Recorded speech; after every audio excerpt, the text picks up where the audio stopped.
இனி எல்லாம் முடிஞ்சது, இனி அவ்வளவுதான், ஒண்ணுமே செய்ய முடியாது நினைக்கிறீங்களா? தேவனால் கூடாத காரியம் ஒன்றுமில்லை. நீங்க விசுவாசிங்க. அவர் இயற்கைக்கு மேற்பட்ட அற்புதத்தை செய்ய முடியும். ஆண்டவரே, என்னுடைய வியாதியை உம்மால் குணமாக்க முடியும். என் தேவைகளை உம்மால் சந்திக்க முடியும்.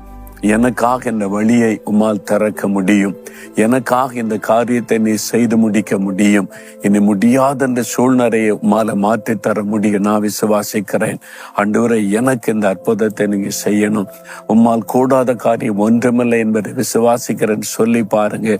இன்றைக்கு அற்புதம். சுக வேணுமா? உங்களுடைய சரீரத்துல கை வைத்து ஜெபிங்க. விடுதலை வேணுமா? விசுவாசத்தோடு கரத்தை வைத்து ஜெபம் பண்ணுங்க. பாதிக்கப்பட்டவங்க மேல கரம் வைத்து ஜெபம் பண்ணுங்க. உங்களுக்கு ஒரு அற்புதம் நடக்க வேண்டுமா? ஆண்டவரே, நான் விசுவாசிக்கிறேன், இந்த காரியத்துல எனக்கு ஒரு அற்புதம் நடக்கணும் அப்படின்னு கேளுங்க. இன்றைக்கு அந்த அற்புதம் நடக்கும்.